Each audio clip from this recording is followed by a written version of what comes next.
86% of the people in the Western world. First thing they do is they reach for the cell phone and they connect to everything that's known. There's 2 times the door to the subconscious mind opens up. When we wake up in the morning and we go to bed at night, and it's simple brain chemistry and simple physiology. So our brain waves go from delta to theta to alpha to beta, and you kind of slide up this way, and then you're back to conscious awareness, local in space and time. When you go to bed at night, you go from beta to alpha to theta to delta, and you slide down. In theta, we're in a hypnotic state. And the door between the conscious mind and the subconscious mind is wide open. What separates the conscious mind from the subconscious mind is the analytical mind. So as you suppress analytical facilities, you can program anybody to do anything. The statistics are 86% of the people in the Western world. First thing they do is they reach for the cell phone and they connect to everything that's known. So the device is reminding them of things that are known. And every person, every object, everything, every place is mapped neurologically in our brain because we've experienced it. And then we have an emotion associated with our coworker, with our boss, with our ex, with our whoever. And so the moment we start responding, now we start feeling the same way. So now the environment is actually controlling the person's feelings and thoughts. And anything that controls the way we feel and the way we think, we're victims to.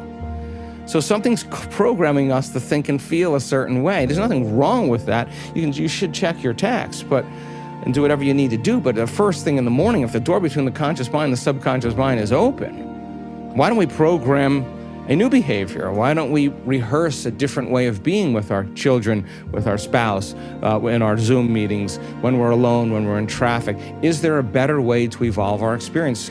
Can I think this way instead of that way? Let me be conscious of my unconscious thoughts. Let me not be in a habit. Let me stay away from certain emotions. Let me practice feeling these emotions, see if I can maintain it. Now you're in the game. You're out of the bleachers and you're on the playing field. So it actually happens even before the cell phone.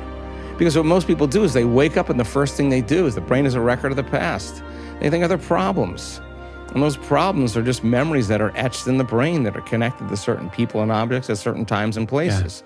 The moment they think of their problems, they're thinking in the past.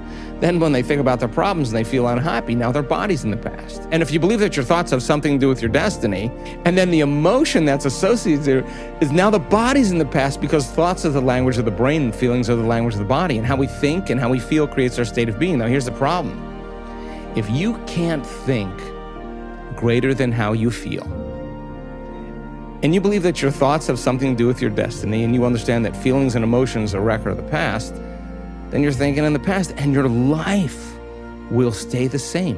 95% of who we are is a set of memorized behaviors, automatic emotional responses, unconscious habits, hardwired attitudes, beliefs, and perceptions that are running pretty much like a computer program. They're automatic, right? So you can think positively all you want. You can say, I'm healthy, I'm wealthy, I'm free, I'm worthy, I'm worthy. And your body's saying, no, you're not, you're miserable, right? So it makes sense that there's got to be an unlearning process. And we got to stay conscious. We got to watch how we speak. We got to observe how we act.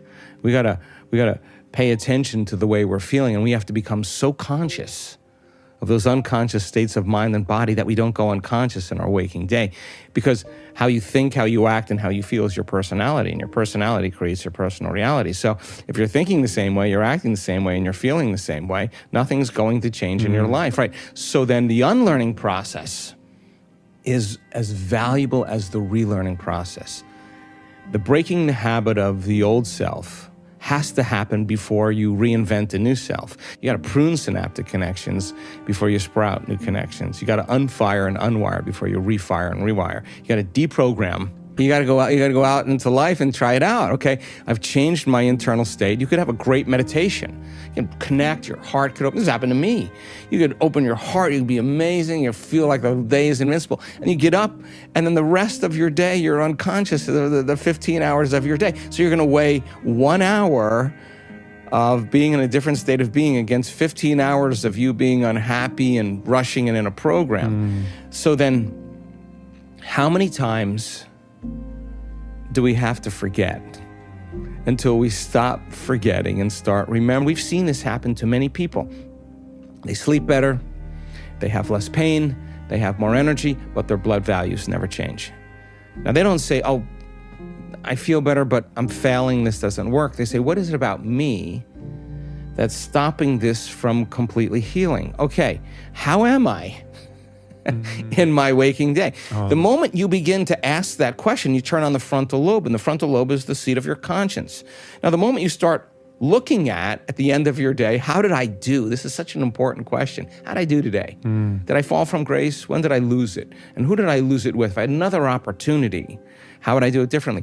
They'll tell you, the familiar past, conditioning is based on the past, that thought and the feeling, but habituation is the programming them to predictable future. That's the known. So if you teach a person how to find the present moment, that's where the unknown exists. And that takes a lot of energy and a lot of awareness. And yet, if you practice it, the body literally will begin to respond to the mind. It's like training an animal. It finally relaxes. And when that occurs, your response to people and circumstances in your life will be different because you overcame yourself at the beginning of the day. So if I rehearse how I'm going to be mentally, I'm going to install the hardware in my brain. If I keep doing it, it's going to become a software program. I'm going to start acting that way.